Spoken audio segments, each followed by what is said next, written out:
मेरे प्यारे बच्चों, मैं आशा करता हूं कि आप लोगों ने घर पर अपना कार्य कंप्लीट किया होगा। आज हम बैंकिंग इकाई 12 कक्षा 8 के बच्चों का प्रश्न नंबर 3 करने जा रहे हैं। ये छोटी सी एक्सरसाइज है। इसके अंदर जो है आपके केवल दो ही प्रश्न महत्वपूर्ण है, ज़्यादा 3 और 4। ये आपको इसलिए दिया गया कि जैसे आप बैंक में पैसा जमा करते हैं, आपको कैसे आपको ब्याज देना पड़ता है, उसी के विषय में कैसे ब्याज आपको मिलता है, उसी के लिए आपको थोड़ा समझाया गया। पहले थोड़ा सिस्टम चेंज था। अब जो ब्याज मिलता है आपको पर डे के हिसाब से मिलता है, प्रतिदिन के हिसाब से मिलता है। वो कैसे? आप लोगों को पता है कि अगर जो ब्याज का हम सूत्र लगाएं तो ब्याज का सूत्र क्या होता है आपका? ब्याज का सूत्र होता है आपका मूलधन गुणा दर गुणा समय और बटे 100। यह आपका सूत्र होता है। यहां पे दर वो हर बार आपको देख रखेगा। प्रश्न नंबर 4 में आपको जो दर दी, दर दी 4%। दर दी आपको 4%। और समय जब हम प्रतिदिन का ले रहे तो एक साल में दिन कितने होते हैं? 365। तो समय चलेगा 1/365। यह आपका समय चलेगा। तो हम पर डे के हिसाब से इसमें निकाल लेंगे। अब सबसे पहले क्या है? दर भी है, समय भी है। अब हमें मूलधन ज्ञात करना है इस क्वेश्चन के अंदर। तो मूलधन ज्ञात करने के लिए आप लोग देखिए, क्वेश्चन बहुत आसान है, कोई घबराने की जरूरत नहीं। 1/11/24 को एक बचत खाते के अंदर सेविंग अकाउंट में 90,000 रुपए है। अब 10 तारीख के अंदर उसने जमा किए 20,000 रुपए। अब आपके पास 1,10,000 रुपए हो गए। लेकिन 15 तारीख में उसे जरूरत पड़ेगी पैसे की, 7,000 रुपए उसने निकाल लिए। अब उसके बचत खाते में 1,03,000 रुपए शेष है।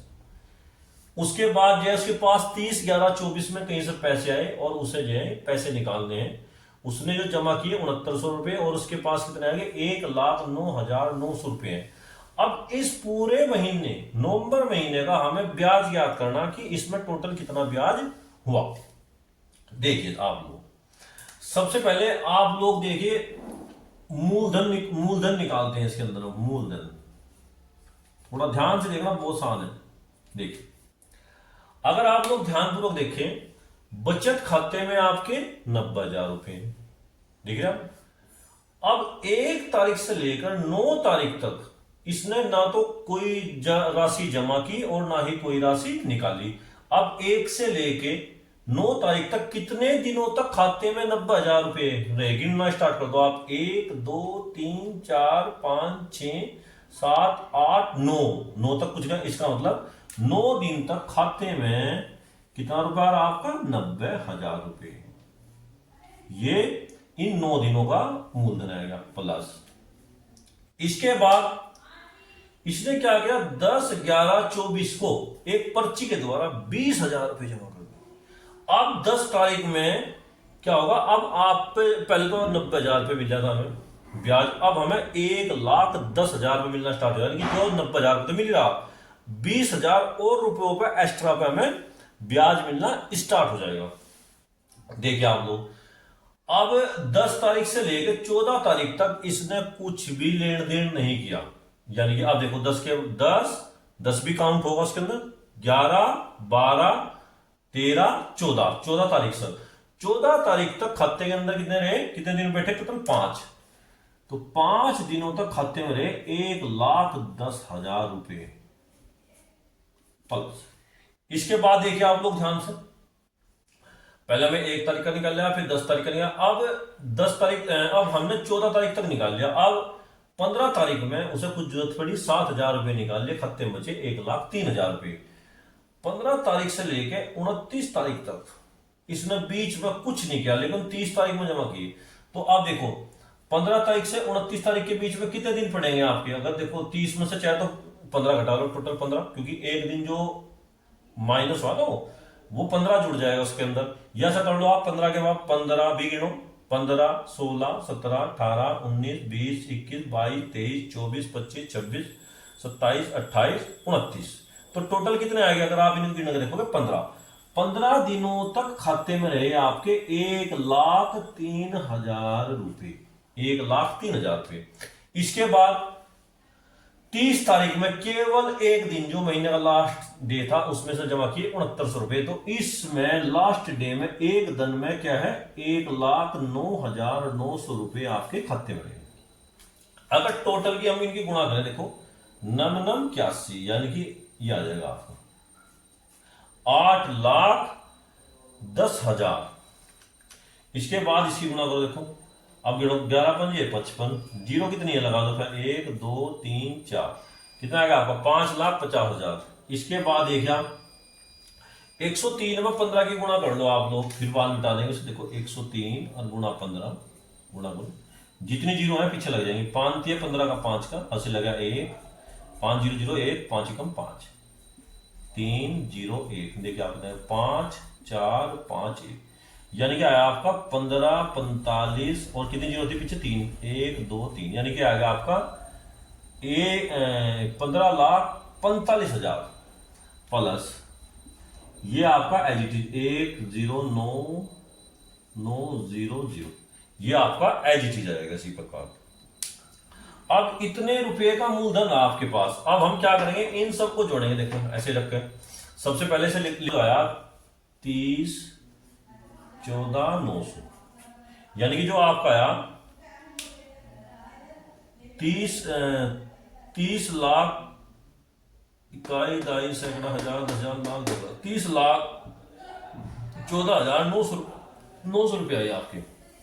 अब आप क्या करेंगे, आपके पास मूलधन आएगा निकल कर टोटल। अब जब मूलधन आएगा तो अब हमें ब्याज की गणना करनी है, वही सूत्र लगाओ आप, ब्याज बराबर, सूत्र लिखो पहले तो मूलधन गुणा दर गुणा समय और बटे 100। अब आप मूलधन देखिए कितना है, 30,14,900 गुणा दर कितनी है आपकी 4, समय कितना 1/365 और डिवाइड बाई 100, इससे ये कैंसिल, इससे ये कैंसिल। अब इसमें क्या करेंगे हम, अब देखिए अब 30,149 की 4 में गुणा कर दीजिए आप। देखिए आप 30,149 की 4 में जब हम गुणा करते हैं कितना आएगा, गुणा करके देखिए आप लोग भी, देखिए 9 चौक 36 का 6 का हासिल लगे 3, 4 चौक 16 3 19 हासिल लगे 1, 4 कम 4 1 5, 4 0 0 4 3 12, ये आया आपका 12,05,9,6 और किससे डिवाइड करेंगे हम, 365 से। अब 365 से जब हम इसको डिवाइड करेंगे तो डिवाइड करने के बाद जो आपका आंसर आएगा, देखिए आप, ये आएगा आपका 330.40 और यही क्या होगा, इतने रुपए का ब्याज उसे महीने में मिला। 1/11/24 को किसी खाते में कितने रुपए थे, 90,000 रुपए। उसने क्या किया, 1 तारीख से 9 तारीख के बीच में केवल खाते में 90,000 रुपए थे, तो 9 दिन में 90 की मल्टीप्लाई कर दी, ठीक है।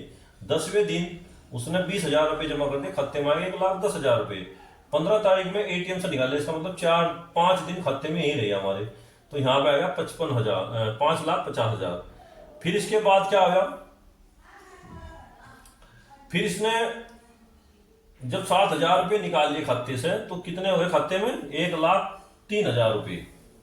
तो जब 1,03,000 जब 29 तारीख तक रहे तो कितने दिन तक रहे, 15 दिनों तक, तो ये आ गया इसकी मल्टीप्लाई करके, ये पैसे एक दिन तक रहे आपके।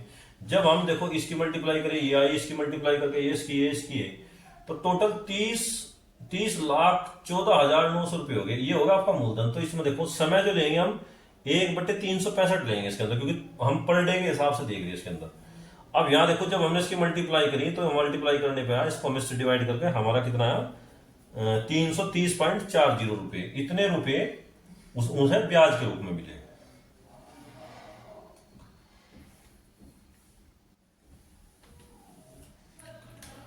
क्वेश्चन नंबर 4 दिया गया मेरे प्यारे बच्चों, देखिए आप, दिनांक 6/6/2017 को एक खाते में कितने रुपए हैं, 1.5 लाख रुपए।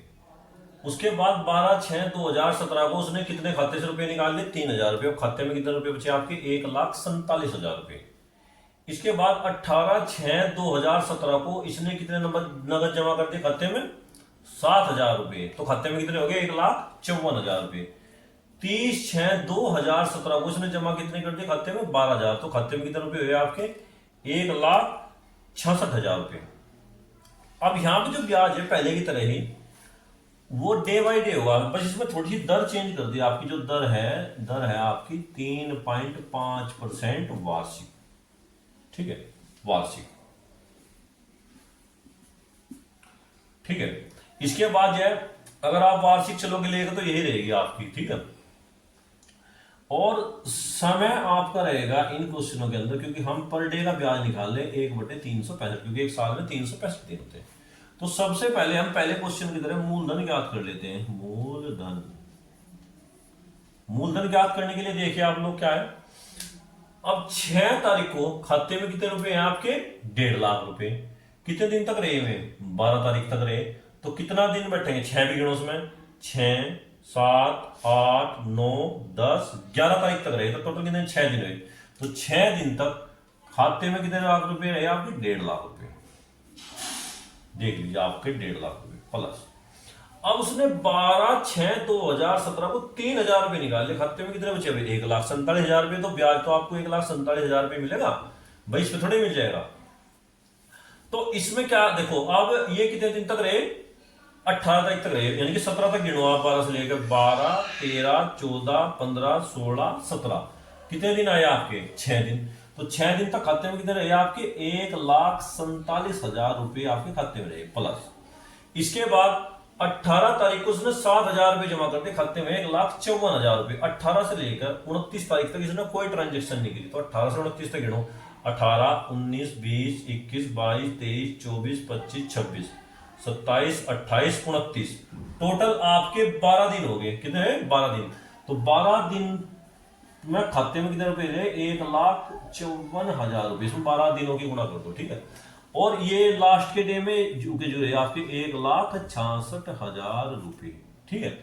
अब अगर इनकी गुणा करके जोड़ो, वही आपका जो आएगा सब वो मूलधन होगा।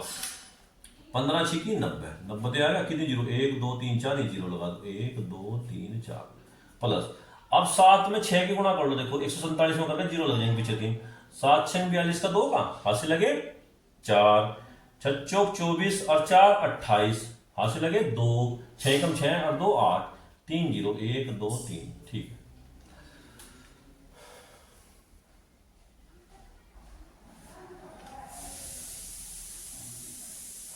अब देखिए अब इसकी गुणा करो 12 की 154 में, 154 की गुणा करो 12 में। देखो आप 4 दूनी 8, 5 दूनी 10, किसी को रस लगे 1 2 1 2 1 3, 4 5 1, कितना आएगा आपका 8 4 8 1, यानी कि आएगा आपका 1 8 4 8, कितने जीरो है पीछे 3, 1 2 3 प्लस 1,66,000, ये आएगा आपका, ठीक है। अब इन सबको हम ऐड कर देंगे इसके अंदर। देखिए आप लोग सबसे पहले आप लोग लिख लीजिए 18,48,000 को, इसके बाद लिख लीजिए आप चाहे 9 लाख को चाहे 8 लाख को, इसके लिख लो आप कितने जीरो 1 2 3 4 5, 1 2 3 4 5 9 लिख लीजिए। इसी में देखो आप 1 2 3 8, पीछे से लिखना स्टार्ट करते हैं हमेशा। देखो ये हो गया आपका। अब आपका बचा ये 3 जीरो लिखो 1 2 3 और फिर आएगा 6 6 1। अब इनको ऐड कर दीजिए, आप कितना आएगा 0 0 0, 8 8 16 का 6 का हंस लगा 1, 6 6 10 और 8 18 1 19, हंस लगा 1। यहां देखिए आप लोग कितना जगह 9 और 1 10 10 और 8 18 और 8 26 और एक हासिल का 27 का 7 का हासिल लग गया 2, ये आएगा 3। तो आपका जो आया इसके अंदर ही आया 37 9 6 3 टाइम 0। तो ये आपका मूलधन आएगा कितना। अब देखिए आप हमें ब्याज की गणना करनी, तो ब्याज बराबर क्या होगा आपका, ब्याज होगा आपका मूलधन गुणा दर गुणा समय और बटे 100। यहां पे जो आपका मूलधन आया कितना आया देखिए आप, देखिए आप गिने इकाई, दाई, सैकड़ा, हजार, 10,000, लाख, 10 लाख, 37,96,000। दर कितनी आई आपकी 3.5 और समय कितना 1/365 और डिवाइड बाई 100। दशमलव हटाओ, एक जीरो और बढ़ाओ, इन 3 जीरो से 3 जीरो कट गया आपकी, ठीक है। 5 का काटो से 5 सत्ते 35, अब 5 से काटो 5 सत्ते 35 और 5 तिया 15। अब देखिए आपका कितना आया, ये आया 3,796 गुणा 7 और बटे 73। अब हम इसकी 3796 की 7 में गुणा करेंगे। देखिए 3796 गुणा 7, देखिए आप 7 6 42 का 2 का हासिल लग गया 4, 9 सते 63 और 4 67, हासिल लगे 6 सतो सती 49 और 6 55, हासिल लगे 5 7 21 और 5 26। देखिए आपका आ गया 26,572 और डिवाइड बाई 73। अब देखिए इसमें कितनी बार पढ़ा चलेगा इसको, 7 21, तो लगभग जब हम इसको डिवाइड करेंगे तो डिवाइड करने पर हमारा आंसर बनेगा 364 रुपए। इसका मतलब है इसके पूरे महीने में जो उसको ब्याज मिला वो कितना मिला, 364 रुपए मिला। एक बार और मैं रिपीट कराता हूँ, किसी बचत खाते में 6/6/2017 को 15,000 रुपए थे, चेक के द्वारा उसने 3,000 रुपए निकाले, उसके बाद जो उसने जो नगद जमा करी 7,000 रुपए और इतने जमा करी। अब देखिए आप 6 तारीख से लेकर 12 तारीख तक कितने दिन बैठे हैं, टोटल 7 दिन, लेकिन एक दिन उसमें 12 का भी है, तो 6 दिनों में इसके खाते में 1.5 लाख रुपए रहे, तो मूलधन क्या रहेगा 1.5 लाख रुपए 6 दिनों में। 12 तारीख से लेकर 18 तारीख तक खाते में रहे कितने, 1,47,000 रुपए, क्योंकि 3,000 रुपए निकाल लिया तो कितना आया मूलधन 1,47,000 हो गई 6 दिनों तक। देखना है आप गिनकर 12 13 14 15 16 17 17 तक गिने जा रहा, 18 से लेकर 29 तक गिनोगे तो आपको कितने दिन आएंगे 12, इनकी गुणा करके आ गए, इनको जोड़कर हमारा क्या है मूलधन। अब दर हमारी 3.5 है, ये दशमलव हटाने के लिए हमने एक जीरो लगा दिया, 3 जीरो से 3 जीरो कट गई, इनको डिवाइड करके हमारे पास है 364। तो यही क्या है आपका इतना ब्याज 364 रुपये ब्याज लगे आप पे।